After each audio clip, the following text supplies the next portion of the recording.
Muy bien.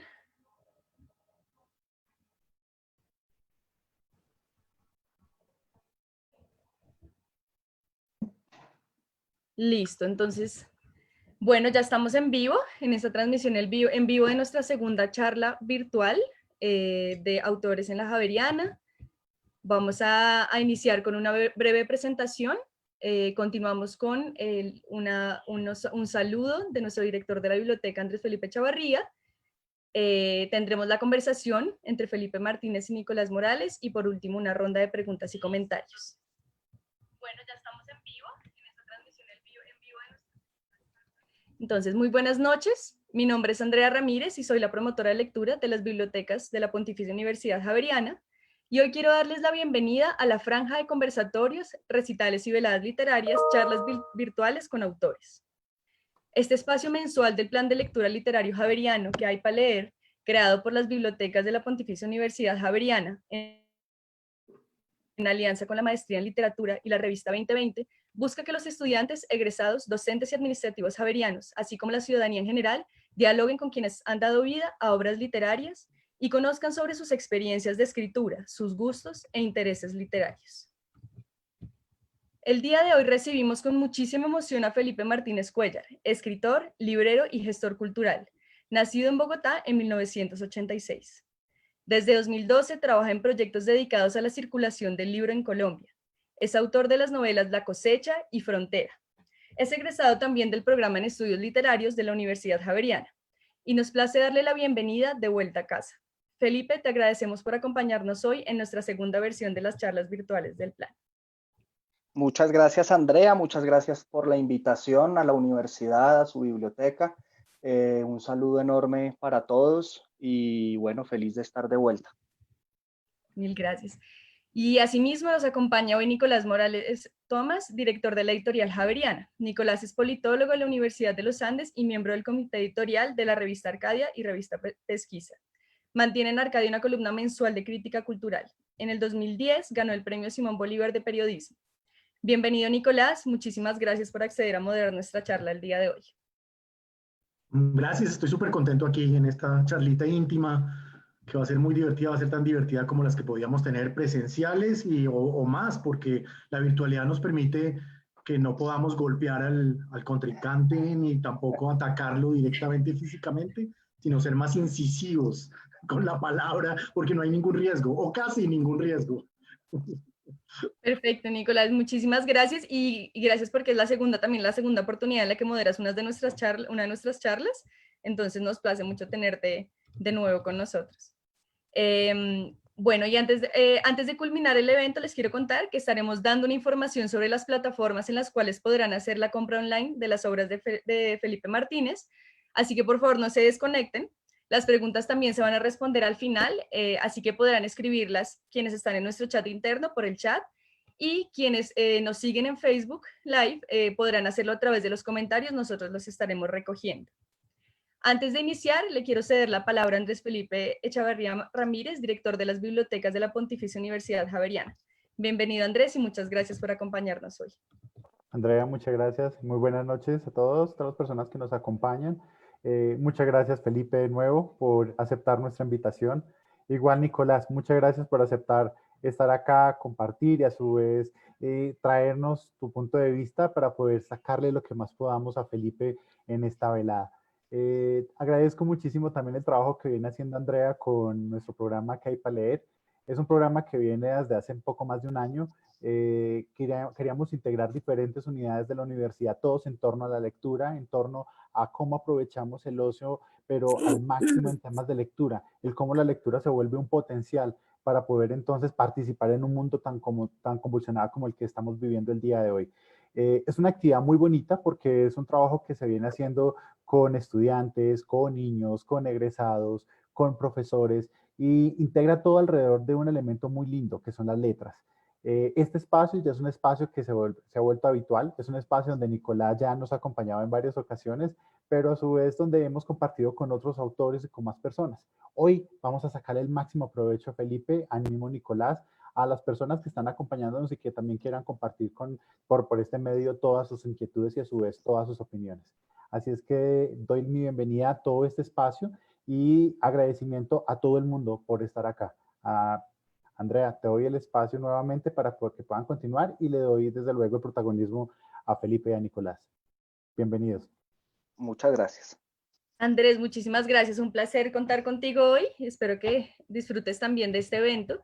Y bueno, sin más preámbulo, invito a Felipe y a Nicolás a que se tomen el espacio y quedo atenta a cualquier comentario, pregunta de nuestros asistentes. Ojalá disfruten mucho de este evento y gracias por estar aquí. Gracias. Bueno, no, nada más interesante que poder hablar con Felipe de estas dos novelas. Realmente, si uno hace como una retrospectiva de hace cuánto tiempo la humanidad puede hablar con sus autores, pues no es hace tanto realmente.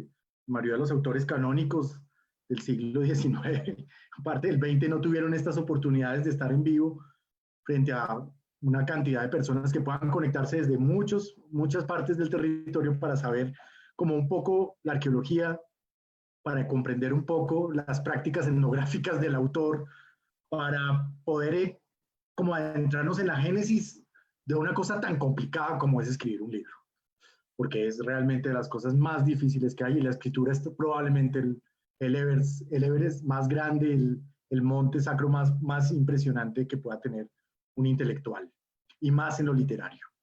Yo soy editor de no ficción, esencialmente, pero en algunas ocasiones, cuando las bibliotecas cometen el error de invitarme a hablar de ficción, pues me gusta mucho porque es una oportunidad para mí de oro de poder acercarme a estas narrativas un poco que por supuesto rompen esa clásica lectura de libros de investigación que tiene la universidad a través de la editorial.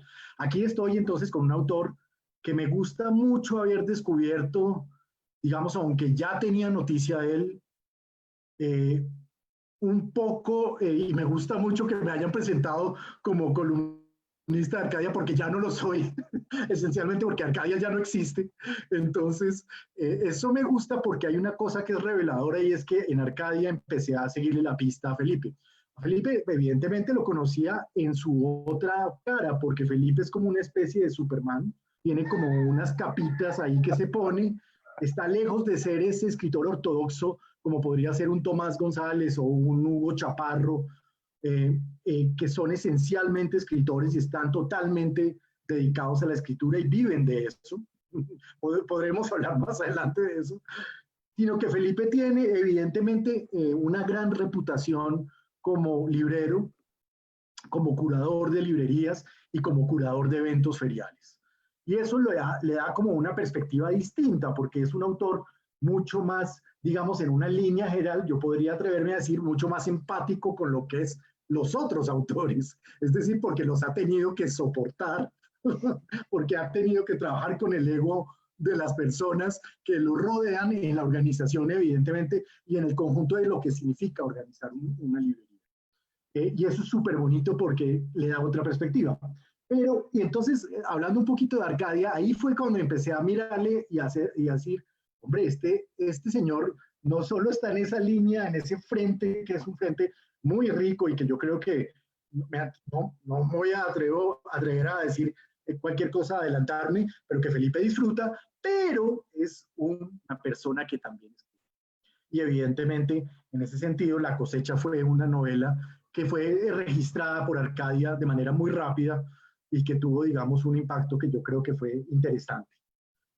Una primera pregunta para alguien, porque quiero abrir el diálogo, esto no se trata de, evidentemente, yo hablar 1 hora y media, porque el que tiene que hablar es el señor Felipe, es que antes de hablar de las dos novelas, que son dos novelas extraordinarias, aquí están, yo quisiera entrar a un punto que siempre me encanta preguntarle a las personas que hacen estudios de literatura, como es el caso de nuestro joven autor, que tuvo la osadía, para bien, de estudiar, digamos, literatura en una prestigiosa universidad, como es la Javeriana, y adentrarse en el mundo sospechando que en el fondo, cuando uno entra a estudiar una carrera como esa, tiene el pálpito de que hay una leve probabilidad de que escriba ficción, pero no es necesariamente, ni mucho menos una obligación, ni un karma que se le da a los estudiantes. Y de hecho yo creo, y me atrevo a confrontar a Felipe en eso. 95% de los egresados de tu carrera no escriben ficción, creo. Entonces, primera gran pregunta para nuestro autor de esta noche, ¿qué significa haber estudiado, digamos, adentrarse en lo que es una carrera que intenta acercarse a una gran cantidad de narrativas, a una gran cantidad de estéticas culturales digamos, escriturales, para después atreverse a escribir uno y dos manuscritos de los cuales vamos a hablar más adelante? ¿Qué es esa primera aproximación? Siempre me gusta hacérsela a esos estudiantes de literatura que osan escribir. ¿Cuál es tu experiencia y qué tienes para responder en este juicio al autor? Muchas gracias, Nicolás, por la introducción. Muchas gracias a todos de nuevo por acompañarnos. Me alegra mucho, además, el enfoque desde el cual podremos hablar, porque además en los eventos en los que estoy hablamos muchos de los libros, pero si algo me apasiona en la vida es la gestión cultural, entonces me parece chévere que más adelante hablemos de eso. Y para responder a tu pregunta, yo estudié literatura como un acto de un poco eh, por reconocer mis limitaciones. Para lo único, para lo que yo servía en la vida en el momento en que me gradué del colegio y decidí estudiar literatura, era un poco como para leer y como para el mundo de las letras, sin saber muy bien qué quería hacer ni a qué me enfrentaba. Pero lo que digo, yo no era muy bueno para nada más y me apasionaba. Entonces, pues fue como una especie de salto al vacío. Fui de esas personas a las que su familia les dijo, pero ¿por qué no comunicación social y te especializas después en literatura o ese tipo de cosas, ¿no? O derecho también. Eh, pero no, digamos que dije, no, en realidad soy buen lector desde hace muchos años, he crecido un poco en este mundo además que yo no conocía, es decir, en mi adolescencia era muy buen lector, visitante de librerías, pero no me involucré mucho en cosas literarias o en clubes de lectura o en ese tipo de cosas. Yo tenía mi librería, iba y la compraba mis libros y los leía, y esa fue un poco la decisión. Pero soy un escritor totalmente tardío. No soy alguien que haya empezado a escribir en su adolescencia. Siempre pensé en que me gustaría escribir, pero siempre los 2 o 3 intentos que hice antes pues, de terminar el colegio y ese tipo de cosas eran absolutamente desastrosos. Afortunadamente lo supe reconocer y no soy como alguien que se haya matado un poco como desde sus 14 años queriendo perfeccionar una técnica ni nada por el estilo. Yo quería como esperar a que hubiera como una chispa que me dijera que había que empezar a escribir o que podría hacerlo, y en realidad soy un escritor que empieza a escribir ficción casi terminando la carrera. Mis primeros intentos, o que recuerde yo como más o menos serios y más o menos estructurados de escribir ficción son del 2010, hace 10 años, yo tenía ya 24 años, y fueron justamente en México donde yo estaba haciendo mi intercambio universitario en los últimos semestres, y allí un poco quizás la distancia, quizás estar viviendo en un lugar ajeno, quizás la cierta soledad y tal, como que me llevaron a empezar a experimentar. Pero mi pasión era la literatura, más allá de la escritura. Mi pasión era ir a la universidad y leer y participar en clase. O me quiero ver a mí mismo, me quiero creer buen estudiante, pero fui, digamos, un estudiante más o menos aplicado. Espero que algunos de los profesores que me dieron clase y estén por ahí puedan dar fe de ello. Pero digamos que un poco sin saber para dónde iba, yo estudiaba literatura, iba de un semestre a otro, de un semestre a otro, yéndome bien, muy buen lector y tal, y la escritura viene después. Y aún hoy soy un escritor poco juicioso, digamos, irregular. Cuando estoy metido en un proyecto, escribo de manera, digamos, insistente todos los días y como con horarios y con un orden, pero no escribo todos los santos días de mi vida, sino cuando, entonces, porque en ese camino que era la escritura, yo termino la carrera y un poco lo que pasa es, bueno, ¿qué quiero hacer? Yo no quería seguir estudiando, no por nada, sino porque ya quería como entrar y un poco la dinámica de muchos compañeros o gente que conocí que era terminar la carrera, irse inmediatamente a hacer una maestría, empatar con un doctorado y volver 8 años después, mirando al techo y sin conocer muy bien qué pasaba, no me interesa tanto, sin desmeritarla en lo absoluto. Y bueno, y tuve la oportunidad de empezar a hacer gestión, a ser librero primero, que es mi gran amor, las librerías y ese oficio, y luego entrar como por otras ramas de la gestión cultural. Y ahí descubrí un mundo que, pues que creo que ya que estamos en este ámbito de la universidad, creo que sería muy interesante involucrarlo en los currículos de literatura universitarios, ¿no? El mundo de la gestión cultural es enorme, el mundo cómo funciona tanto lo privado como lo público, cómo funciona el sector editorial, el sector de los eventos culturales, el sector de las políticas públicas, de las bibliotecas, ni se diga, etcétera. Al menos en los años en que yo estudié, entre el 2006 y el 2010, pues no, yo no oí ni una sola palabra de eso mientras estudié los 8 semestres en la carrera, y sé que compañeros no solo de la Javeriana sino de otras universidades tampoco. Entonces no sé si hoy en día existan como cosas sobre gestión cultural en las carreras de literatura, pero pues fue como un mundo en el que me he movido desde entonces, desde el 2011, 2012, y bueno, aquí estoy. Muy bien. Es cierto que de todas maneras que en Colombia algunos gestores culturales han escrito, digamos, no eres el único, Andrea Salgado, Giuseppe Caputo, es decir, hay como una estela de personas que han trabajado en el plano cultural, de buen capital cultural, que han sido, digamos, en algunos momentos, o han escrito. Yo recuerdo incluso Giuseppe, la primera novela es que no se conocía a Giuseppe, sino como un poquito jefe de prensa, Alfaguara y eso. En Andrea también, aunque Andrea tenía una estela de escritura anterior a su paso por la Feria del Libro. En tu caso, evidentemente, también te conocíamos antes, y es cuando aparece, digamos, un impulso irremediable por llevar una primera novela. Verás, yo soy editor, ¿no? Yo no soy crítico literario ni tampoco estudié literatura. Pero lo que me parece muy interesante, y lo que quiero que me compartas un poco y nos compartas a todos los que están oyendo y sobre todo a los estudiantes, es un poco la génesis de la escritura en el caso de la primera novela, que es para mí una novela realmente notable. Y te lo digo en una perspectiva de verdad completamente honesta.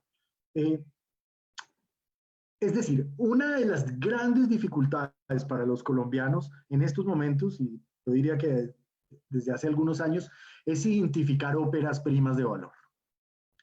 Primero, porque la industria editorial estuvo muchos años atrapada en una idea de que no había que editar muchas óperas primas, que es más o menos la primera década del milenio.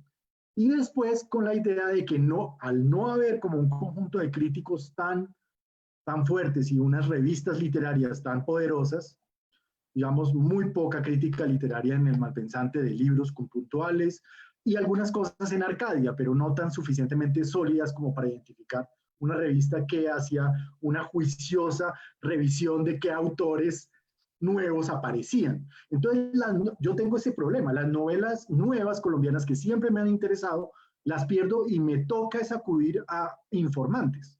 Los Juan David Correas, los Giuseppes, etcétera, Pedro Adrián, etcétera, que me dicen, oiga, Nicolás, no se vaya a perder tal novela. La cosecha es una gran novela corta.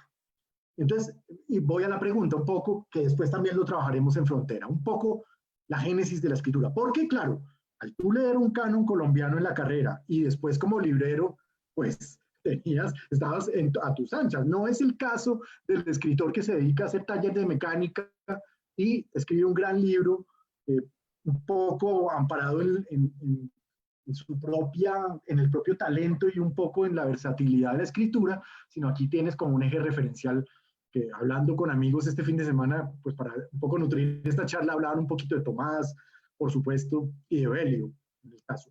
Estamos ante una gran novela, primera novela, y además después quiero que me hables de los dos editores distintos, porque arrancas, como suele pasar con los escritores, arrancas con un taller independiente y terminas con una gran, probablemente la mejor editorial, o la editorial más grande, por lo menos, de Colombia. Entonces, ¿cómo es arrancar con La cosecha? Podemos después hacer una muy breve descripción de lo que cuenta La cosecha. Es una novela muy bella, muy confrontacional, muy rápida de leer en el sentido de que se lee muy a pecho, pues, Cuando yo recuerdo haberla leído, la leí creo que en 2 días. Ahorita la releí, pero y fueron fragmentos ya un poco más calmados, porque las segundas lecturas siempre son muy interesantes. Pero ¿cómo fue que dijiste, bueno, quiero escribir una historia de un hombre, su hija, enfrentados a un poco el dilema de la muerte, la, el infortunio y la reconstrucción, un poco de ellos en esta finca también descrita? ¿Cómo empezó esa escritura? ¿Cómo tenías ese manuscrito? Es una historia, bueno, voy a hacer 1000 preguntas y tú me vas anotando. Está perfecto. Es un escrito basado en un hecho que, porque a veces es tan bien, está tan bien armado que parece que hubieras puesto una grabadora alrededor, una cosa impresionante, incluso en términos etnográficos, de lo que significa una finca. ¿Cómo fue esa escritura? Dime un poco, en fin, te dejo hablar. La cosecha, editado por Taller de Edición Roca. ¿Qué año me recuerdas? Acá miro. 2015. 2015. Empecemos con esta novela, que es tu primera novela y que supongo que quieres mucho por ser la primera, aunque uno nunca sabe.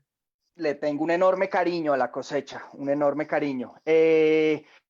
Bueno, la arqueología puede ir un poco, si queremos, a mi adolescencia o incluso a mi infancia. Yo, de una manera muy ingenua, me veo a mí mismo como un niño de finca. Crecí entre fincas, crecí con mis abuelos. Mi abuelo era Me lo finquero imaginaba. y tengo, claro, y entonces crecí en ese ambiente en mi infancia y fue un ambiente que luego perdí en mi adolescencia. Cuando murió mi abuelo y digamos que la familia ya se radica, no crecí en las fincas, siempre estuve en la ciudad, estudiando en la ciudad y tal, pero digamos que sí, mis recuerdos principales de la infancia son en fincas, y hasta entrada un poco mi adolescencia tuve ese contacto y luego se perdió. Y siento una gran nostalgia por ese mundo. Es un mundo al que intento volver cuando puedo, es un mundo sobre el que reflexiono mucho y que me interesa. Entonces, digamos que esa es como una primera semillita que está ahí, y que quizás uno podría pensar que está en frontera, sobre todo por el tema de la naturaleza, pero digamos que en La cosecha es muy palpable. Pero luego viene un encuentro en mi adolescencia con un hombre que se llama Ramiro Castañeda, a quien le mando un enorme saludo. Ramiro es un ermitaño que vive en Cachipay. Es un hombre que decidió dejar a su familia, que lo dejó todo por irse a vivir en su finca a sembrar árboles. Esto es finales de los años 80, inicios de los 90. Y eso, y es como yo lo que digo es, cada vez que lo veo cada par de años, se ha ido como integrando con su propia tierra y se ha ido como convirtiendo en un árbol más. Es una persona que esa finca que tiene se ha ido consumiendo por los árboles que él mismo ha plantado, por un bosque con el que él tiene un proyecto de reconstrucción de flora y fauna, pero básicamente su tragedia es que mientras más bosque tiene, menos espacio tiene para vivir, en términos muy planos, para cultivar, que es de lo que vive. Yo lo conocí a él, tuve conversaciones muy largas cuando era adolescente, y como que cuando empecé a querer escribir, siempre lo tuve a él ahí como dando vueltas. Yo quiero escribir la historia de este hombre, o una historia al menos basada en este hombre, historia que empecé muchas veces y nunca cuajaba, nunca cuajaba. Hasta que un día, esto es todavía parte de la anécdota, yo iba en un bus entre Chía y Bogotá y vi un accidente de tráfico en la autopista norte, ahí al costado. Y yo venía con la historia y dije, esto es. Porque claro, lo que a mí no me cuajaba era cómo construir una narrativa alrededor de un personaje que decide dejarlo todo e irse para allá, digamos, por absoluta voluntad. Yo necesitaba un motivo literario y un motivo narrativo que me permitiera poner a andar la historia, y fue un accidente de tráfico, y fue como que cuando yo vi ese accidente hice clic y todo engranó, y a partir de ahí empezó ya la escritura en serio. Ese es el capítulo 1 de la anécdota. El capítulo 2 de la anécdota tiene que ver con grandes y larguísimos momentos de aburrimiento cuando yo era librero. Yo trabajaba en Prólogo con Mauricio Lleras, a quien le mando un enorme saludo. Mauricio es como mi mentor en este mundo y lo quiero muchísimo. Y a nosotros nos tocó el trasteo de la librería cuando la librería quedaba en la calle 96 con 11A. Yo no sé si tú conociste esa casa, que era preciosa, claro, con un jardín lindísimo. A él le pidieron esa casa él tenía un proyecto andando, pero hubo como una temporada y unos meses en los que nos trasteamos a un garaje. Yo no sé si tú conociste el garaje, quedaba ya a la vuelta de donde quedaba esa, se entraba como por una casa y era como una especie de sótano. Sí. Era una cosa, el hueco, le decimos todavía con Mauricio, y nosotros pasamos ahí temporadas larguísimas sin que entrara una sola persona al local. Organizamos muchos eventos para meterle gente, pero esto era básicamente el garaje de una casa con un pendón colgado en una ventana, pues era realmente desolador. Y ahí yo empecé a escribir. Mauricio es a quien le debo un poco el impulso para la cosecha. Él me decía todo el tiempo, escriba, siéntese a escribir, escriba, hágale. Y en esas le llegó a él por correo electrónico. Yo soy, digamos, un conejillo de indias de un experimento que hubo en el Fondo de Cultura Económica, que fueron los talleres de novela corta de Miguel Ángel Manrique. Yo tomé el primero, entiendo que alcanzaba a dictar 10 o 12. Yo tomé el primero porque le llegó a Mauricio por correo, me dijo, vea, tome este taller. Entonces yo le dije, pero no, nosotros abríamos los sábados la librería. Le dije, pero es los sábados. Me dijo, ¿y aquí quién viene? No está viniendo absolutamente nadie, váyase a tomar el taller, no joder. Entonces tomé el taller de Miguel Ángel, y ese taller tenía un proceso interesante al final, un proceso, digamos, muy pequeño, pero que era agarrar esos manuscritos. Había un jurado que los leía y se premiaba como ese primer manuscrito que salía del taller, y La Cosecha fue el ganador de ese concurso, digamos. Recuerdo que los jurados fueron Guido Tamayo, Sergio Campo y Federico Díaz Granados. Eso fue año 2012. Y digamos que así arranca la andadura de La Cosecha. Miguel Ángel me dice, preséntalo a Roca, que les puede interesar. Yo le mando el manuscrito a Gabriela Roca, Gabriela lo lee, le gusta, lo trabajamos, y la novela sale 3 años después de haber sido escrita prácticamente. Es un proceso muy, muy lento. Yo para ese proceso también soy muy, muy lento. La Cosecha, que además esa es la primera edición, la portada es preciosa además, en mi opinión. Es un cuadro de Gonzalo Ariza. Y digamos que esa es como la andadura de La Cosecha. En realidad es una novela que yo escribí, van a ser 8 años ya, y sale después. Y bueno, esa es un poco como la historia editorial de La Cosecha. Yo voy a volver a La Cosecha, pero es que porque encontré unos temas muy sincrónicos entre las dos novelas, siendo dos ejercicios distintos. Antes pasaste muy rápido por bueno, pero como lo vas a tener que hablar, que en la otra novela va a ser interesante, que es la labor del editor en los dos trabajos. Después de esta novela de La Cosecha, que es una novela, para mi gusto, realmente es estupenda. Yo, releyendo los pedazos, sí pienso que está a la altura de unas 5 o 6 muy buenas novelas, primas novelas de colombianos. Después haces un ejercicio distinto, aunque hay trazos súper conectados entre las dos. Es Frontera.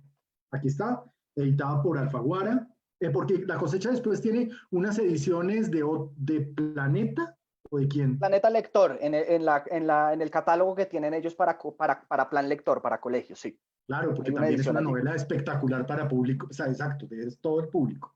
Después editas entonces con la competencia Alfaguara Frontera, digamos, en un trabajo distinto, en una cosa completamente distinta. Ya no se trata, aquí me da la impresión de que hay unos tintes un poco más biográficos, autobiográficos fuertes, pero no estoy seguro tampoco del todo, y es un atrevimiento lo que estoy haciendo, en el sentido de un personaje víctima del desamor o de una situación bastante compleja con un par de mujeres, ¿sí? Con una mujer que decide hacer un viaje que él mismo presagia como que puede curarlo un poco, o que lo puede por lo menos disparar en otras dimensiones a su propia enfermedad amorosa.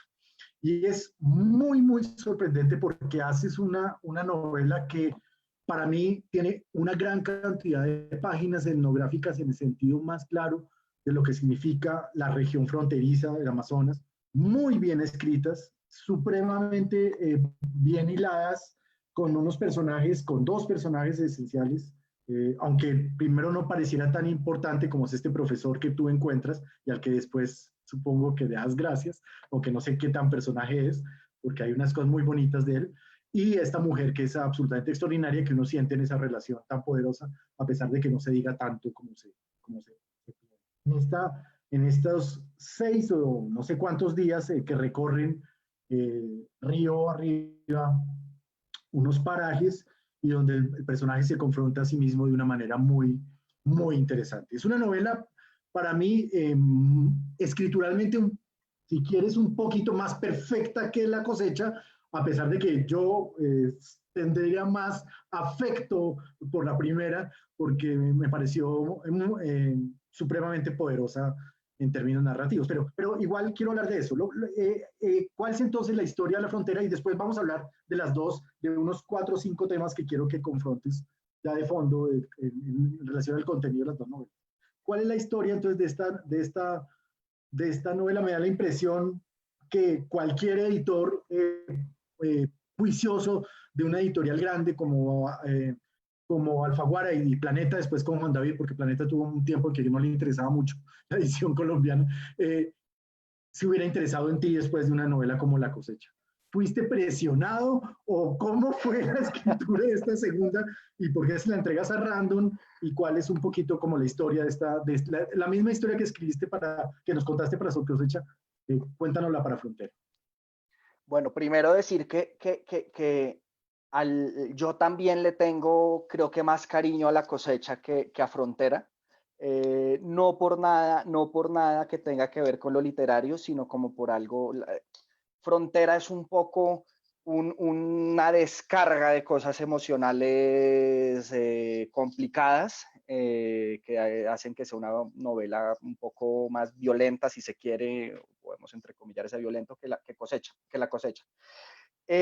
La historia editorial es muy bonita porque se relaciona con La cosecha y es básicamente lo que tú dijiste. La editora de Alfaguara, Adriana Martínez, en su momento, leyó La cosecha y un día, no sé, 1 año o 2 años después de haber sido publicada La cosecha, me llamó y me dijo: oye, Felipe, yo leí La cosecha, me gustó mucho, quiero ver lo próximo que escribas.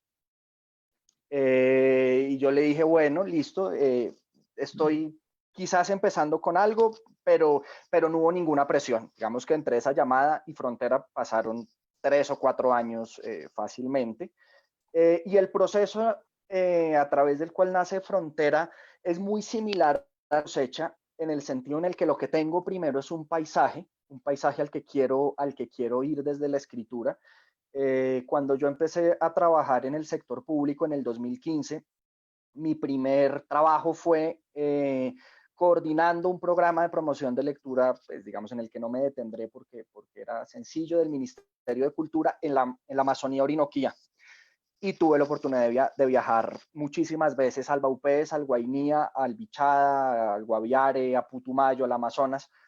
Y viajar desde una visión que para mí resultó muy interesante, porque no era la del turista, que puede ir al Amazonas a visitar una reserva o a visitar, a ver paisajes y tal, sino era un poco, tenía que involucrarme, si bien muy superficialmente, pero con la comunidad, con profesores, visitar colegios, recorrer zonas alejadísimas, sobre todo en el Baupés, internados que estaban a 6 o 7 horas de río desde Mitú, ir y volver, a veces en un mismo día o a veces en días aparte. Y digamos que entonces entré en un contacto que además era permanente. Yo tenía que viajar un par de veces al mes, a veces cada mes, viajes de 4, 5, 6 días. Tuve viajes de 10, de 12 días cuando eran como los proyectos más grandes y más complejos.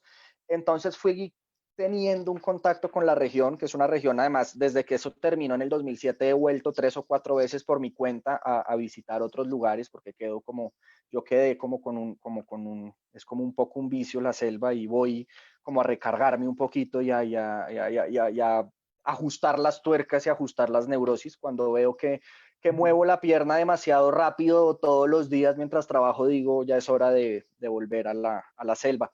Entonces eso es lo primero que hay. en el caso de Frontera. Y luego hay, digamos, un tránsito de relaciones que tuve, rupturas, vueltas, nuevas rupturas, rupturas además en muchos casos por culpa mía, por excesos, por infidelidades, etcétera. Y todo eso termina un poco cristalizando en el personaje que es Santiago, que es el protagonista de Frontera. No es autobiográfico en la anécdota, la novela, un poco en el espíritu, un poco en la situación. Hay cosas que están exageradas, hay cosas que están subidísimas de tono, etcétera, con lo que puede pasar en cualquier trabajo de ficción.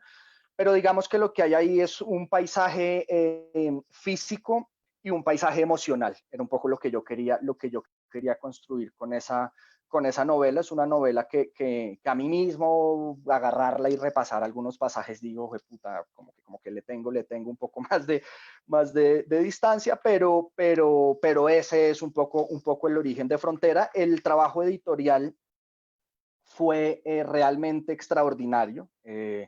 Yo creo que caí en las manos de una editora de un nivel de minuciosidad y de rigor, Adriana, pues como yo no había visto antes. Digamos, el trabajo con ella fue realmente impecable.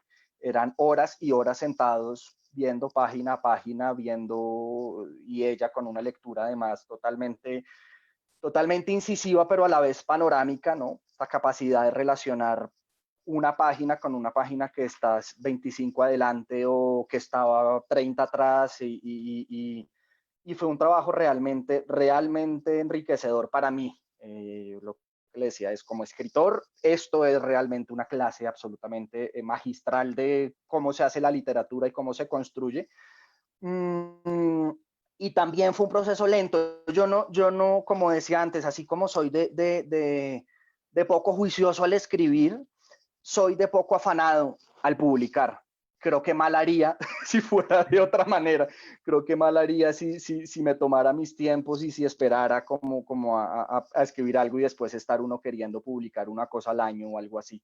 Entonces, pues desde que empieza esa lectura que hace Adriana hasta que la novela sale, pasaron 2 años también, o fue un proceso también muy lento. Hay una cosa anecdótica en la que no me voy a detener. El primer borrador de Frontera era una novela negra, además. Era una novela negra policíaca, casi al ¿Sí? canon, pues. Wow. Sí. Y todo eso que está un poco en un pedacito de la novela, que es lo de la minería ilegal de oro, era como el trasfondo que ocupaba todo. Okay. Yo soy muy aficionado a las novelas policíacas, gracias además a Mauricio Lleras, que es creo que uno de los grandes lectores de novela policíaca en Colombia. Y cuando tuve la primera sentada con Adriana, esto es bonito por lo que hablamos del proceso editorial, ella me dijo, mira, yo siento que a la novela le sobra esto, le falta esto y le sobra esto. Revísalo y miramos.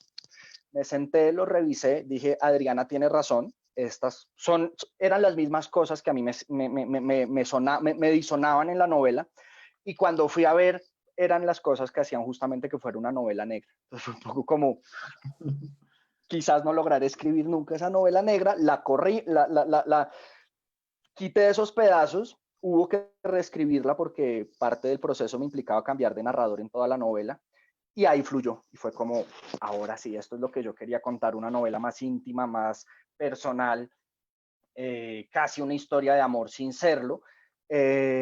Entonces esa es un poco la historia, digamos, editorial y como de la génesis arqueológica de Frontera.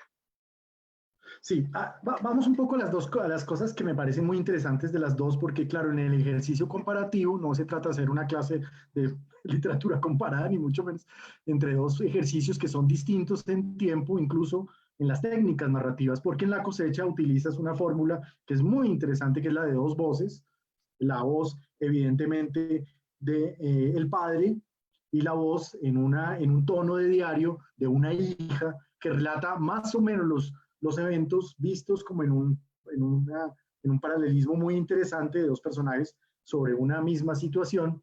Pero en las dos novelas hay cosas muy interesantes. La primera, lo que podríamos hacer es que no son novelas colombianas, son novelas muy ligadas, digamos, al quehacer de este país y a como una contextualidad absolutamente verídica. En Frontera es muy claro, porque tú también cuentas, y eso me gustó mucho, una historia trágica de una región también, es decir, a través del relato del profesor o a través de lo que se encuentra, digamos, el propio Santiago frente a estas cosas de la minería, relatas un poco la violencia en un sentido, pues, muy etnográfico real, ¿no? Lo que significa la minería para una región en términos de destrucción, pero también lo que significa en la historia de este personaje tan interesante, que es el compañero profesor que viaja con él en el avión, ¿no? Y que no logra meterse como en el rol de profesor del relato de este personaje al comienzo del libro, pero que termina, digamos, muy mal por cuenta de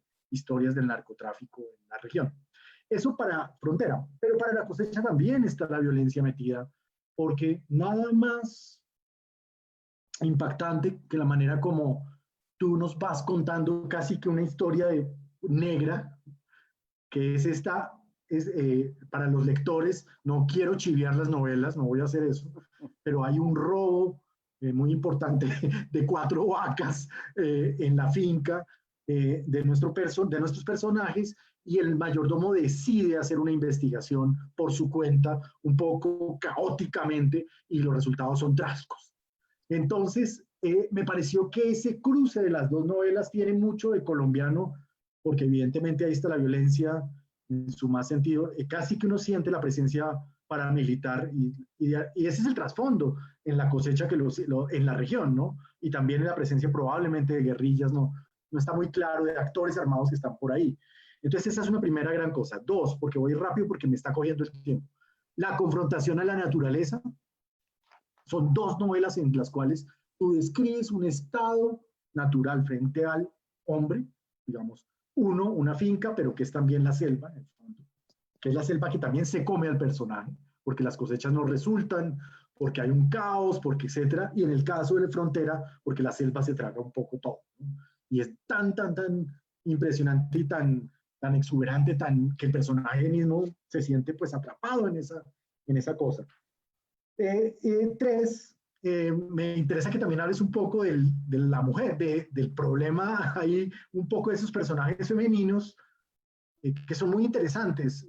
Particularmente, claro, en La Cosecha, nuestra hija, una hija herida, una hija que se confronta en la soledad porque tiene miedo, digamos, de una serie de cosas sociales, pero que también está atrapada en esa decisión un poco loca de este personaje de clase media que decide irse a una finca a vivir, ¿no? Y que es con todo lo que eso conlleva para una chica no recuerdo la edad, de 12, 13 años, sí, 12, 13 años, cuya relación está muy mediada por su habitación y por otras cosas.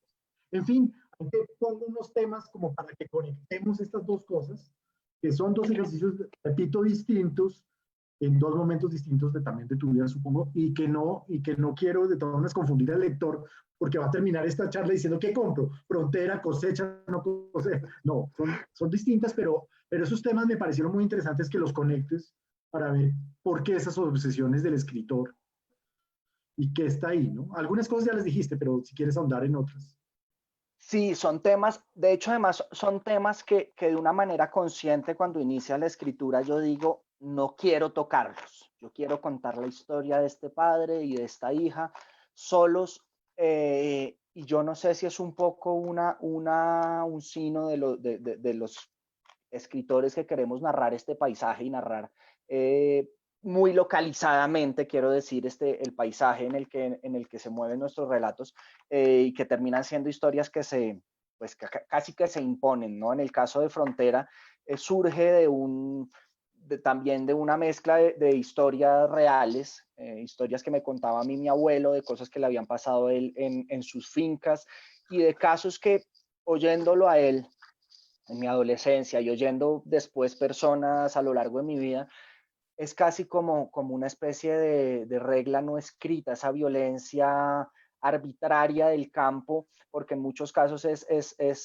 digamos que hemos estado todos sometidos a la violencia organizada, por decirlo de alguna manera, o institucionalizada desde la legitimación del Estado a través de la guerra y etcétera, pero también la violencia, una suerte de violencia doméstica, sobre todo en lo rural, lleva ahí años, y es esa violencia que tiene que ver con la propiedad privada, con qué tengo yo versus qué tiene usted, y que se vincula mucho, por supuesto, a lo que luego serán las guerras más grandes, digamos. Entonces, eran como relatos que siempre estaban ahí.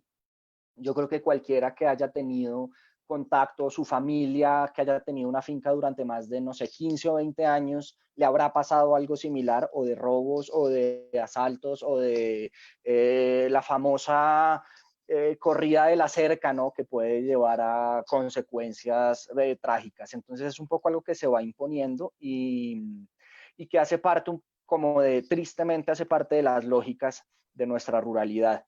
Y luego, en Frontera lo mismo, aunque en Frontera es diferente, porque al plantearse como una novela negra en un principio, la violencia era su elemento, y la muerte y el esclarecimiento de un crimen.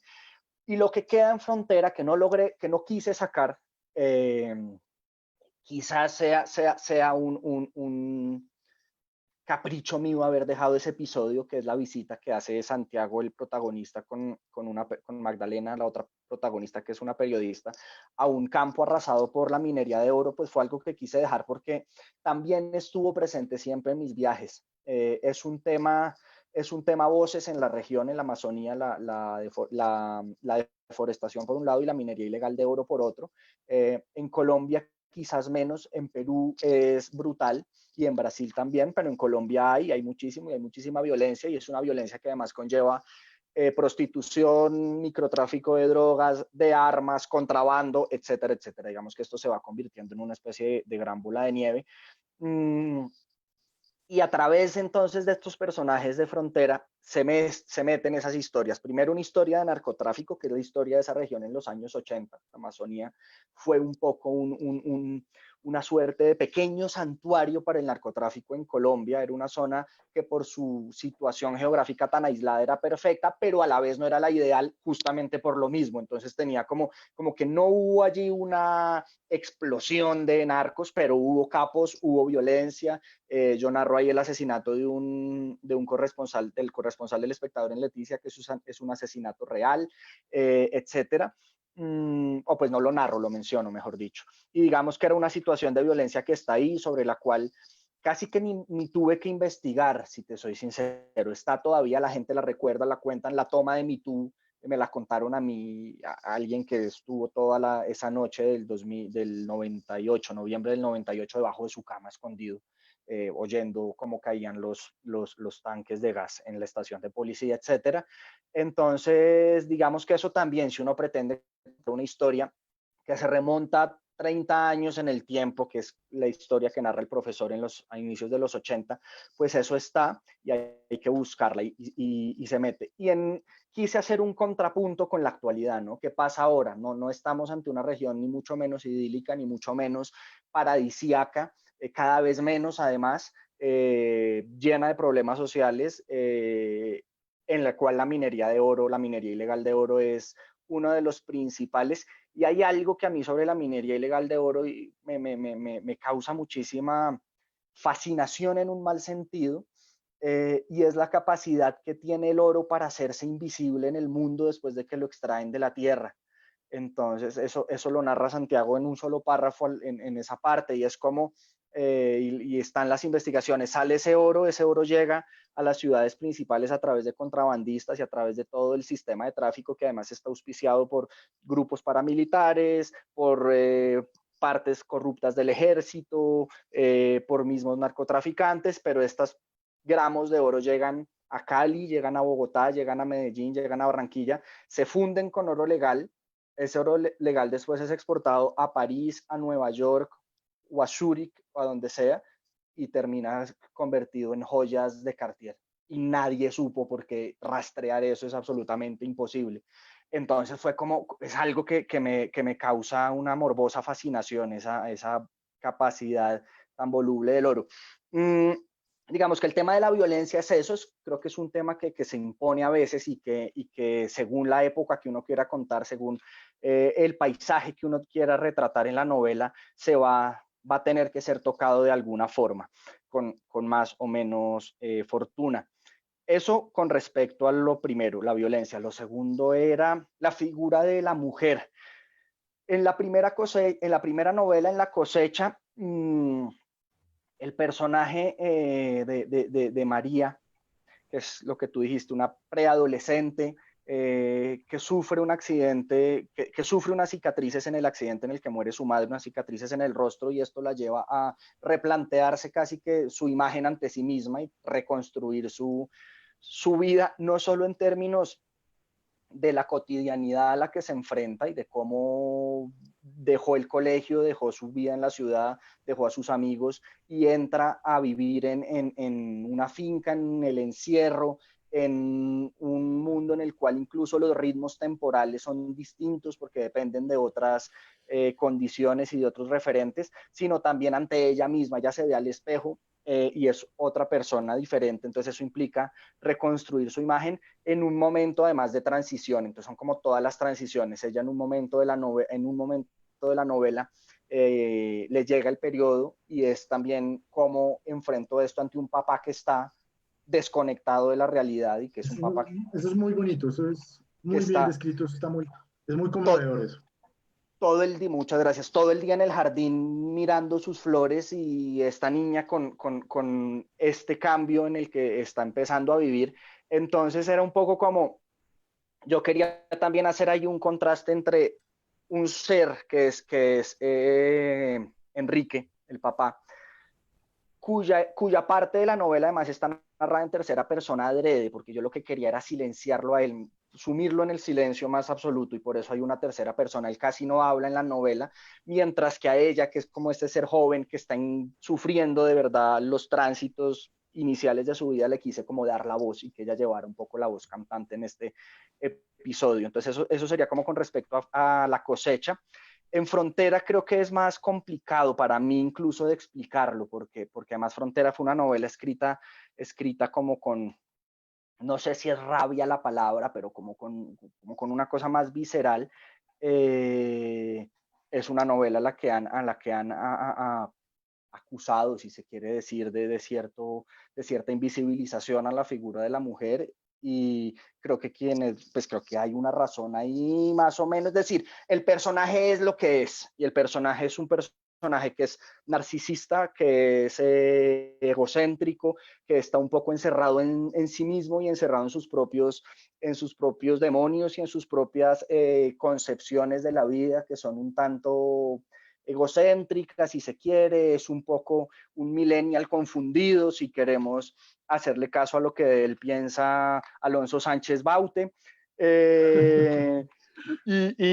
Y entonces, en ese orden de ideas, pues lo que hay en la novela es la visión de ese personaje. Creo que mal hubiera sido de otra forma, ¿no? Pero en mi opinión lo que hay ahí, quizás por eso es una novela que para mí es también más difícil, era como un ambiente emocional de un momento, como de ese tránsito entre los 20 y los 30, de un personaje que está un poco perdido emocionalmente en el mundo. Como digo, hay muchas tintas subidas en la novela, pero la figura de la mujer, a partir de la visión que hay en Frontera, que es la visión de Santiago como personaje, me cuesta más asirla y definirla. De acuerdo. No, yo estoy asustado porque, bueno, primero ya tenemos algunas preguntas del público. Ya son las 7, yo estoy a la mitad de mi cuestionario, pero entonces voy a coger el final. Yo creo que uno no debe abordar dos novelas en un solo evento, sino una sola, pero no importa porque yo creo que un poco lo que queremos en este espacio de la biblioteca es generar como el gusto por la escritura y un poco la escucha de lo que significa escribir. Yo te quería preguntar así muy rápido para abordar algunas de las preguntas que están ahí, aunque se cruza con una mía, como un pequeño test muy rápido para saber, para conocerte un poco. Bueno, primero, ¿estás preparando alguna otra novela o no? Estoy trabajando en otra novela, estoy trabajando una historia familiar, que ocurre entre Bogotá y México en los años 40 y 50. Es algo diferente a esto, es una historia real basada en unas cartas, digamos, es algo que me ha llevado mucho tiempo y que tengo debajo el brazo desde hace años. Voy muy lento, pero sí. Muy bien. Te voy a preguntar cosas como para saber y entenderte en tu mundo, tu mundo literario. La novela colombiana que habrías escrito absolutamente feliz. O sea, La la novela historia que de Horacio. existe. Ah, muy bien. Sin dudarlo un instante, la historia de Horacio Tomás González. Muy bien.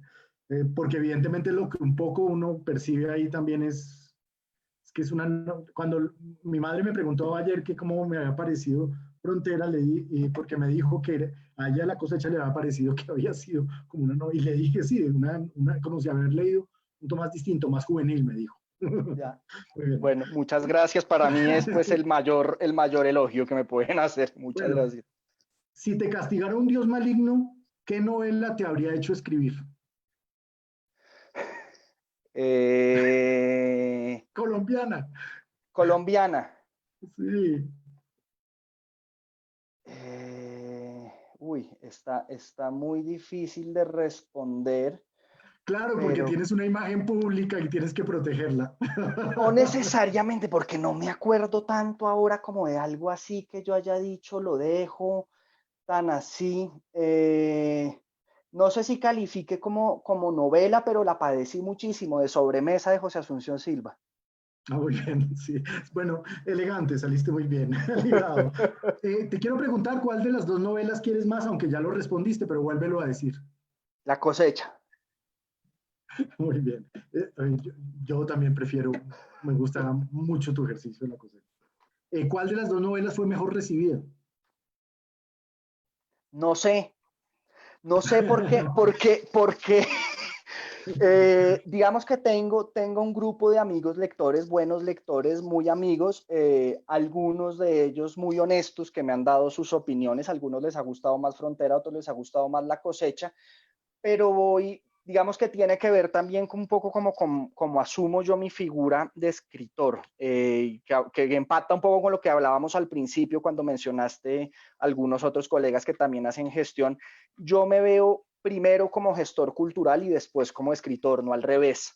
Digamos que no soy un escritor que trabaja en gestión cultural porque la gestión cultural es lo que me da de vivir, sino que soy un gestor cultural que hace gestión cultural porque es un mundo que conozco, que me gusta, que me apasiona y escribo cuando puedo. Entonces, en ese orden de ideas también conscientemente y no tan conscientemente a veces he querido asumir una posición más o menos poco pública. No tengo redes sociales, no solo por eso, sino porque no las entiendo, no soy muy hábil con ese tipo de cosas. Y tampoco soy muy hábil siendo jefe de prensa de mí mismo, como le pasa a otros autores, lo que me parece una habilidad además envidiable. Entonces, un poco lo que ha pasado con mis novelas es que han salido. Yo, por supuesto, he estado disponible para todo lo que haya que hacer con respecto a ellas y en eventos y he ido a ferias y etcétera.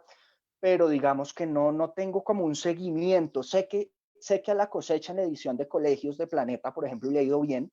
Eh, He tenido retroalimentación de colegios, de profesores, de la misma editorial. Frontera se ha movido ahí, igual Frontera, digamos, para una novela de un autor desconocido, llevar 6 meses en el mercado todavía es poco. Frontera salió en julio, bueno, ya va a ser un año, que 6 meses, bueno, pero, pero no lo sé, en mi familia al menos La cosecha fue mejor recibida que Frontera. Pero sí, hay como yo no, para mí es un poco un misterio esa parte de después ya cuando la novela fluye. Muy bien, mi última pregunta y ya después miramos algunas que están aquí, unas muy interesantes como por ejemplo Felipe Camargo pregunta si existe algún motivo por el cual usaste la pintura de Gonzalo Ariza, que es absolutamente bella. Jesús Gómez pregunta cuáles son los títulos que consideras como parte de tu canon literario, que es algo que no te pregunté, está bien interesante. Y Esteban Grau te provoca con una pregunta que es bien extraña, que es que si consideras necesario estudiar literatura para escribir un libro. ¿Quieres responder estas tres? Muy bien. La del canon, primero. ¿Dice solo novelas o habla de colombianas? No necesariamente. No dice. Hay una novela que a mí, que leí de hecho la leí por primera vez hace unos 5 años, la menciono en Frontera y me parece una obra absolutamente maestra, que es El cielo protector de Paul Bowles. Luego he leído otras cosas de él y me parece un escritor absolutamente soberbio, y El cielo protector me parece una obra maestra y la tengo allí siempre como para volver. De literatura colombiana, La Vorágine, creo que es la novela que más me ha acompañado. Es una novela, creo yo, no solo fundacional, sino creo que transita por terrenos literarios que quizás no se han vuelto a transitar en este país después de su publicación en los años 20. Y por mencionar una tercera, a mí siempre me gusta mencionar a García Márquez. Yo no lo leo hace muchos años, pero fue un autor que me metió en la lectura y que me hizo querer ser escritor. Y Cien años de soledad es una obra la que he ido y vuelto muchas veces, El otoño del patriarca también. Y me gustaría mencionar un género al que le he dedicado muchísimo tiempo. No sé si sea un placer culpable, creo que no, que es la literatura de terror. Me fascinan ciertas cosas de la literatura de terror. Soy un fanático de Lovecraft, soy un fanático de Poe. En este momento estoy leyendo una novela francesa de hace un par de años que se llama La Señal, de un tipo Maxime Chatham, una cosa muy extraña Lovecraftiana que está muy bien. Y digamos que siempre por ahí entre mis lecturas voy colando cosas de terror permanentemente, como una especie de vicio. Entonces por ahí me muevo. Bueno, La siguiente. Gonzalo Ariza. Gonzalo Ariza fue una sugerencia del editor, en realidad, de Luis Roca. Cuando Luis leyó la novela, me dijo: tengo la portada de su libro, es un cuadro de Ariza. Y me lo mandó, me lo mostró, le dije: perfecto. Entiendo que Luis en su momento además conocía a los herederos de Ariza. Esto fue un tema de un par de correos electrónicos y quedó decidido, pero fue Luis quien propuso la portada. Creo yo que además transmite un poco ese ambiente medio opresivo que hay en el bosque de Enrique Osorio en la novela. Y si considero que se debe estudiar literatura para escribir, no, en lo absoluto. De hecho, creo que son cosas distintas. Digamos que quizás estudiar literatura de herramientas y permita conocer un poco ese espectro, pero tú mencionaste algo antes, hace un par de preguntas atrás, y era la facilidad que puede dar, digamos, a un escritor joven que decide ser su primera novela, haber estudiado literatura, conocer. A veces puede ser una facilidad, pero a veces puede ser también un lastre.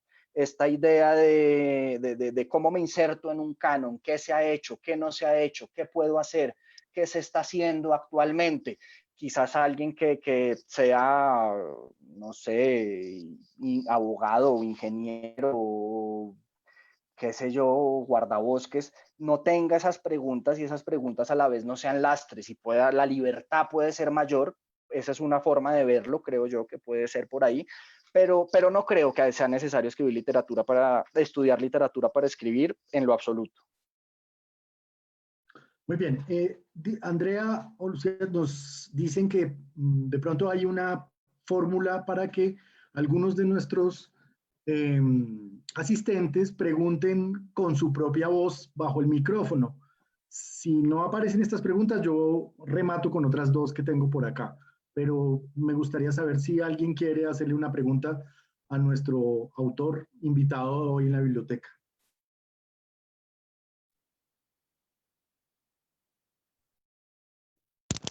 Así es, Nicolás. Bueno, nos gustaría mucho escuchar a quienes estén por allí, ya que hemos abierto estas inscripciones para que estén en nuestra llamada virtual. Entonces, de todas maneras, está abierta la invitación. Si quieres, creo que puedes continuar igual con tus preguntas y estaremos pendientes por si alguno quiere hacer una pregunta. Porque si alguno de los asistentes se anima, yo sí quiero preguntarle una cosa a Felipe, pero esta vez no como autor, sino como gestor. Y si es, ¿cómo ha sentido él esta brutal digamos, situación del libro y qué horizonte y qué tipo de nostalgia desarrolla en relación al hecho de que no hubiéramos tenido ferias este año, cuando yo sé que él ha sido también pues un gran gestor de ferias. ¿Cómo sientes esta brutal situación que nos ha caído? ¿Qué ha pasado? ¿Qué sientes? Hoy estaba en junta de Cámara del Libro y afortunadamente para el libro general de interés general hay buenas noticias, hay una cierta reactivación de la venta de libros que estuvo muy, muy mal en abril. ¿Qué sientes tú? Porque me parece que eres una persona que puede darnos como luces sobre lo que va a pasar, ¿no? Y lo que está pasando. Y digo, si alguien quiere, puede interrumpir ya la cosa porque tienen ustedes la palabra, pero si no, pues escuchemos a Felipe para ver qué piensa ya como gestor cultural de esta terrible situación que nos ha pasado. Pues desde lo personal, mucha tristeza, porque es parte del mundo en el que nos movemos. Digamos que parte del segundo semestre era siempre estar en función de las ferias, trabajando por ellas y visitándolas, viendo que eso ha sido muy bonito ver cómo en los últimos 5 años ha habido una evolución enorme de las ferias del libro en Colombia. Cuando uno visita Medellín, visita Cali, visita Pasto, visita Bucaramanga, Barranquilla, que es muy joven, y ahí se ve como un crecimiento y como el mercado asentándose de una manera muy, muy interesante. Y ver los libros circulando, yo creo que es de lo más emocionante que alguien que trabaja en esto puede sentir. Pero digamos, eso desde lo personal. Desde lo profesional, yo quisiera ser optimista. Digamos que creo que las circunstancias de la pandemia, tenemos pocas herramientas contra ellas. Digamos, estamos un poco maniatados, pero a mí me gustaría pensar que es una circunstancia que a la vuelta de un par de años o quizás de un año nos ayude, nos brinde herramientas para fortalecer el sector. Creo que muchas de las necesidades que se han puesto en evidencia gracias a la pandemia, por ejemplo, la debilidad del sector del libro en términos de tecnologización y de profesionalización desde lo digital, por ejemplo, es una herramienta a fortalecer, es una herramienta a trabajar. Y es una herramienta que no es nueva, que no nace con la pandemia. La pandemia nos la hace ver y nos hace ver su necesidad. Pero creo que creo que ahí puede haber un gran aprendizaje, no solo para las ferias, para los editores, para los libreros, para quienes trabajamos en gestión desde lo privado, desde lo público. Quiero creer también que ciertas circunstancias negativas en las cuales no quiero ahondar demasiado, pero por ejemplo los cambios que ha habido en la Cámara Colombiana del Libro, ciertas divisiones, si las queremos ver así, que ha habido en el sector, quizás también, y en este sentido también quisiera ser yo optimista, a la vuelta de unos meses lo que nos brinden sea más pluralidad en el sector. Si estas visiones distintas de alguna manera logran, no sé si reconciliarse sea la palabra, pero sí crear espacios alternativos a las opciones que hemos tenido a lo largo de los años. Y a la vuelta de un tiempo tenemos varias asociaciones de editores con líneas diferentes o de libreros, formas de actuar distintas a las lógicas que han venido funcionando hasta ahora. Eso creo que podría ser positivo dentro de lo negativo que es para el sector en un momento como este, que estén pasando ese tipo de cosas. Creo que a las ferias les toca ser muy cuidadosos con la programación. Hace poco supe, digamos, todas las ferias van a ser virtuales este año, pero entonces yo creo que eso es también una oportunidad para que la programación cultural de las ferias sea repensada, ¿no? Porque antes teníamos la oportunidad de que en Cali estaba, no sé, Octavio Escobar charlando con Pilar Quintana y era una maravilla verla en Cali o ver este evento en Cúcuta. Si este año ese evento lo repite Cali, Cúcuta, Barranquilla y Bucaramanga, es una tontería, pues porque estamos viéndolo sentados desde nuestra casa sin necesidad del viaje y de la atmósfera. Entonces hay que pensar muy bien las programaciones desde ese punto de vista. Creo que es una oportunidad para darle mucha visibilidad a los autores locales, que la tienen muchas de estas ferias, y yo sé que se esfuerzan porque haya una visibilidad regional, pero creo que puede ser una oportunidad justamente por esto que digo de los contenidos, para que ellos tomen un poco la batuta y sean los que dirijan y los que puedan como interactuar con estos grandes nombres a los que todos igual queremos siempre oír y los que publican nuevos libros cada vez más. Pero yo creo que hay quiero ser optimista, pues, porque también me gusta lo que hago y quiero lo que hago. Entonces, si no soy optimista, creo que me hundiría en la depresión. Muy bien. Bueno, Andrea, dinos si hay preguntas por ahí.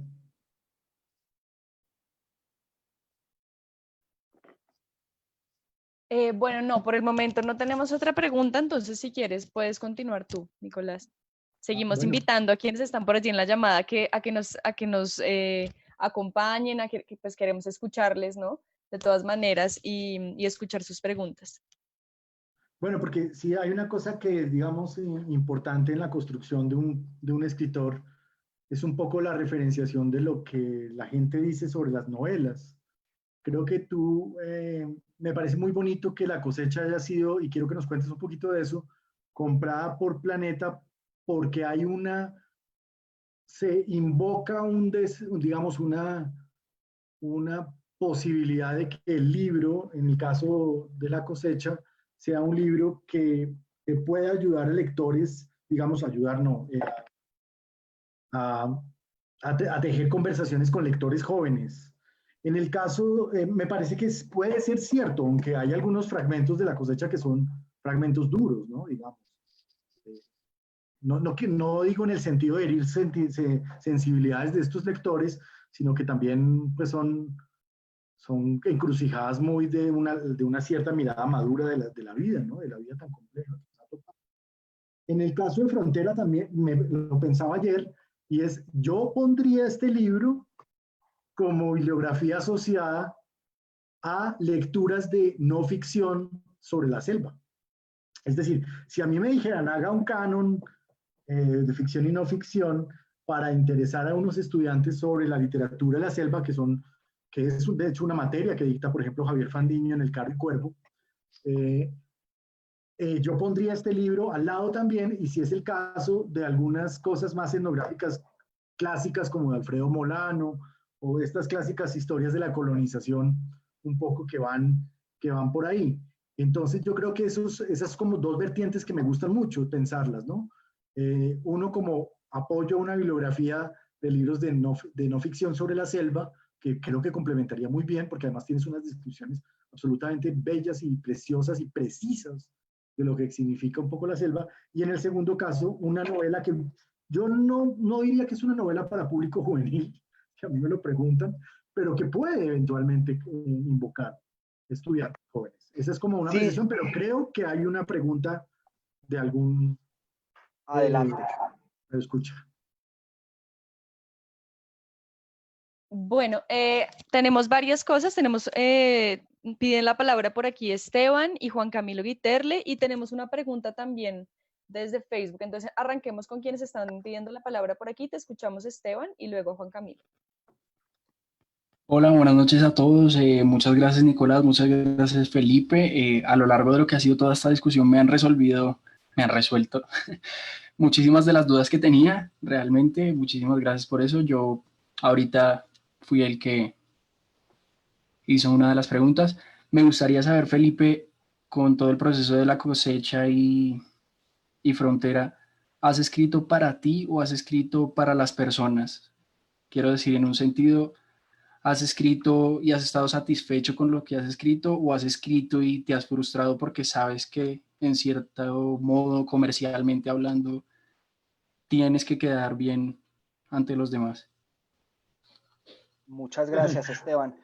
Es una pregunta muy difícil. Es una pregunta muy difícil porque a veces el impulso es decir, no, yo escribo para mí, yo escribo el público, eso va después, pero pensando, si uno se detiene a pensarlo, yo creo que siempre hay decisiones que se toman en función de eso. Quizás no las principales, quizás no los demonios que uno quiere invocar o la manera en que el personaje se va construyendo y se va resolviendo, porque yo creo que yo al menos creo, por lo menos en mi escritura, que eso se nota, que ciertas deshonestidades cuando uno las comete en la ficción se pueden notar y quedan en evidencia, al menos para uno, pero creo que sí hay ciertas decisiones que se toman en función de lo que uno conciba o de cómo quiera uno que que circule la novela. En mi caso, digamos, más aterrizado a mi realidad, yo como les decía ahora, soy una persona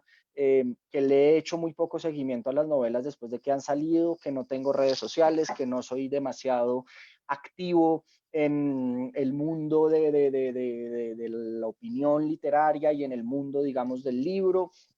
Entonces creo o quisiera creer que por eso me preocupa menos, pero no estoy del todo seguro. Yo creo que siempre hay, en el ejercicio de escritura, siempre hay algo de vanidad, así sea poco, siempre hay algo de querer ser visto, de querer ser leído, de querer llegarle a alguien, y eso yo creo que se refleja simplemente cuando a uno le hacen un comentario bueno, eh, o normal o no tan bueno de la obra, pero de estarle llegando a gente siempre es algo que satisface, porque de otra manera no tendría sentido. Entonces yo creo que siempre hay un poquito de eso, un poquito de pensar en un público, un poquito de pensar quizás en cuál es ese público al que yo le quiero llegar y escribir para una suerte de público hipotético que uno tiene en la cabeza. Yo creo que siempre hay algo de eso. No quisiera decir que no, y que el público, y que escribo para mí, yo creo que eso no es cierto, y yo creo que no hay escritor que lo pueda decir sin sonrojarse.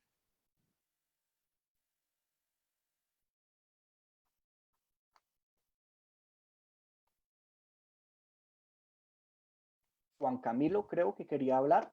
Muchas gracias, Felipe. Sí, entonces le damos la palabra a Juan Camilo. Si quieres colocar tu cámara también, sería chévere. Sí, hola, buenas noches. Un momentico, ya, ahora sí, ¿qué tal? Gracias por la charla, estuvo muy interesante. Yo quería preguntar, como con tu experiencia, Felipe, ¿cómo es la mejor manera para iniciar uno como escritor? Ya sea mandando textos a convocatorias, participando en concursos o creando un manuscrito y de primera mano dándosela a las editoriales. O sea, ¿cómo debería uno iniciar bien como escritor? ¿O tú qué recomiendas?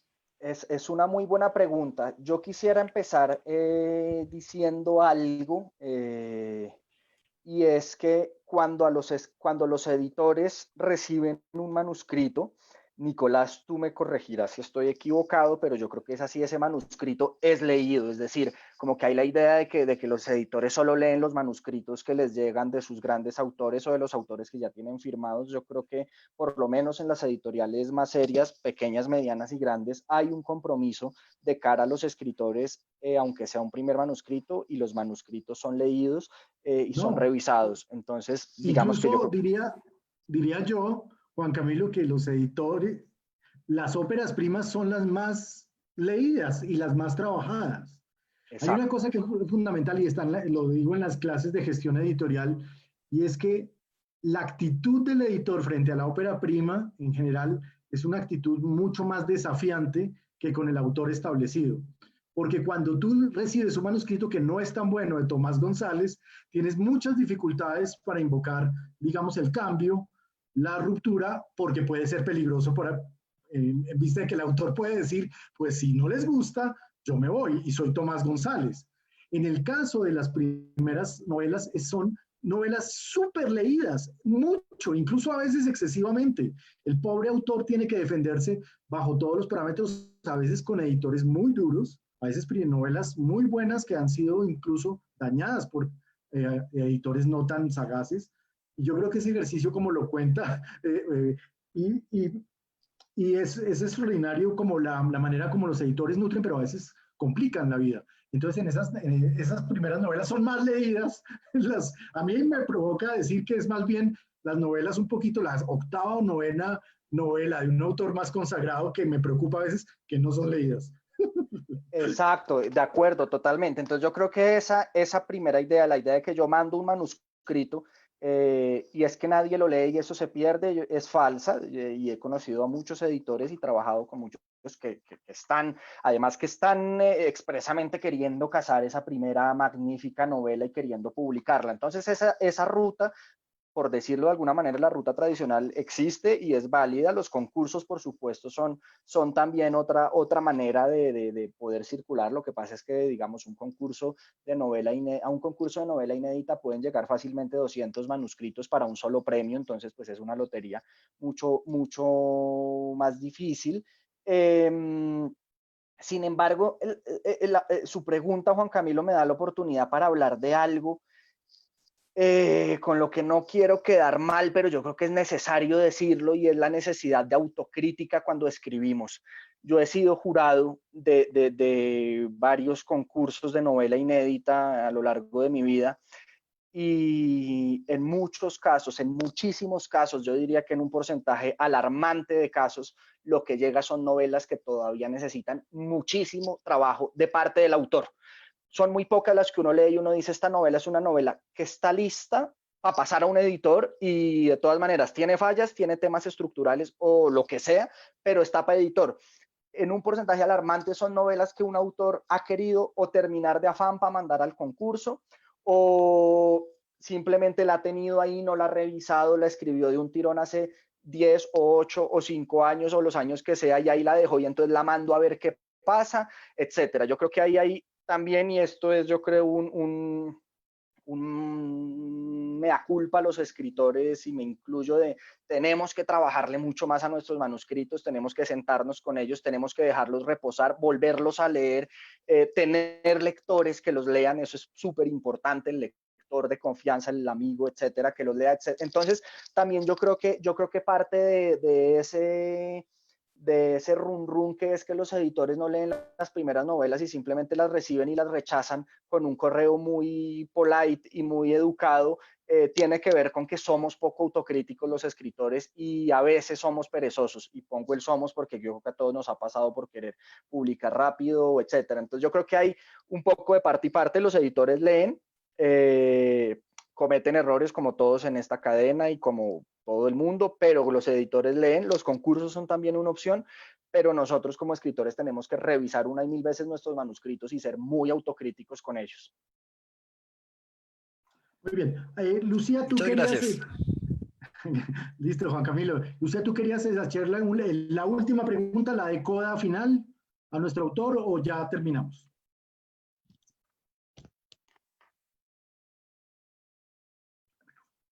Lucía, tienes el audio apagado. Felipe, pensando en que este evento se enmarca en este tema de un plan de promoción de lectura para la comunidad javeriana, que busca que la literatura, digamos, que personas que no son estudiantes de literatura, pero que de alguna manera pueden ser ingenieros, pueden ser médicos, pero que accedan a la obra literaria. Cuéntanos como tú ¿qué recomendarías a personas que no están estudiando literatura, pero que a veces oyen de algo así como un Tomás Mann, oyen de García Márquez, y eso lo ven como lejano, tal vez, y que ahí en la biblioteca tenemos una colección de más de 22.000 títulos. ¿Cómo hacer para que digamos que dejen de lado como... el tema de que eso es algo solo para intelectuales y que la literatura puede llegar a todo el mundo? Tú que has trabajado tanto en temas de gestión cultural, digamos, y como javeriano, ¿qué recomendaciones podrías dar o qué consejos podrías dar para aquellos que a veces les pica como la idea de acceder a la obra literaria, pero de pronto por otras razones no lo hacen, más como lectores que como escritores? Sí, Lucy, gracias por la pregunta. Primero, celebrar enormemente que se estén empezando a crear planes de lectura en espacios, digamos, pequeños. Me refiero a espacios pequeños como una universidad. Yo he trabajado en planes de lectura nacionales, etcétera. Creo que esta idea es muy buena. Yo creo que una primera recomendación que yo haría es ver también desde dónde estamos hablando de una obra literaria. Es decir, yo creo que la literatura parte, y la lectura sobre todo para aquellas personas que no hacen parte de este mundo y que no les interesa ser parte de este mundo, que lo que quieren es encontrar un buen libro, acercarse a la lectura, y son lo que tú dices, ingenieros o odontólogos o lo que sea. Pues es que lean algo que les guste. Estoy diciendo una obviedad del tamaño de una casa, pero pero pues querer leer a la brava Thomas Mann, pues no, ¿por qué tenemos que leer a la brava Thomas Mann si leí las primeras 25 páginas de La Montaña Mágica y me pareció aburridísimo? Pues si me parece aburridísimo, lo dejo. Yo mismo, creo que yo era un poco así cuando estaba en la universidad, hay que leer a Thomas Mann, ya no. Yo agarro un libro, si no me gustó, lo dejo a las 20 páginas, sin ningún pudor y sin ningún recelo, sin ningún tipo de remordimiento, para nada. Y yo creo que eso puede ser una manera, es decir, un poco pensar qué me gusta a mí en general, en series de televisión, en películas, en música, en videojuegos, y quizás en buscar por ahí, encontrar rutas desde ese orden de ideas que puedan ser afines. Yo reivindico ahí una labor bellísima que es, en el caso, por ejemplo, de una universidad, aunque la Javeriana además tiene la tienda Javeriana, que es una buena librería, la labor del bibliotecario, del librero, ¿no? Ahí hay unas personas que han leído, que en la mayoría de los casos son personas desprejuiciadas, que van a recomendar según lo que uno diga, vea, es que a mí me gustó el videojuego tal, o la serie de televisión tal, y por ahí entra uno a que le recomienden o a Thomas Mann o a Stephen King, ¿no? Y el universo es así de amplio y dentro de esos dos polos puede caberlo todo. Yo leí a Thomas Mann con juicio en la universidad y hoy en día leo con más placer a Stephen King, por ejemplo. Entonces, digamos que en ese universo cabe todo. Entonces, yo creo que partir de la lectura concebida, sobre todo para un plan de lectura que también busca acercar personas que no están en el ámbito de lo literario, en lo académico, pues partir de la lectura desde el disfrute. Creo que es pues la primera línea de acción. Perfecto, súper. Gracias. Muy bien. Bueno, Lucía, no sé quién quiere cerrar. Andrea, ¿estás por ahí? Claro que sí. Andrea, yo creo que Andrea cierra. Sí, Muchas listo. gracias a todos. Muchas gracias, Nicolás, Lucía, Andrea, la biblioteca, a todos. Muchísimas gracias a ti, Felipe, y gracias también a Nicolás y a todos quienes, los que se conectaron y nos hicieron sus preguntas.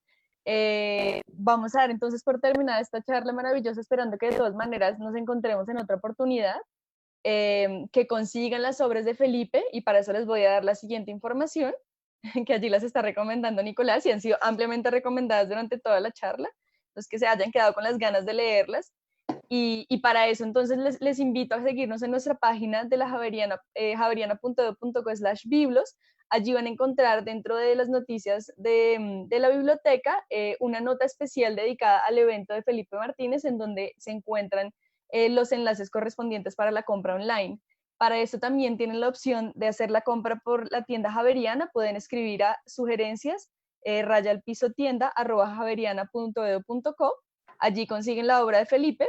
Y muy pronto también vamos a tener las obras en la biblioteca de la Universidad Javeriana, en la biblioteca general, para préstamo a domicilio. Entonces, están allí todas las opciones para que ustedes encuentren la mejor, y por favor, no duden en leer a Felipe.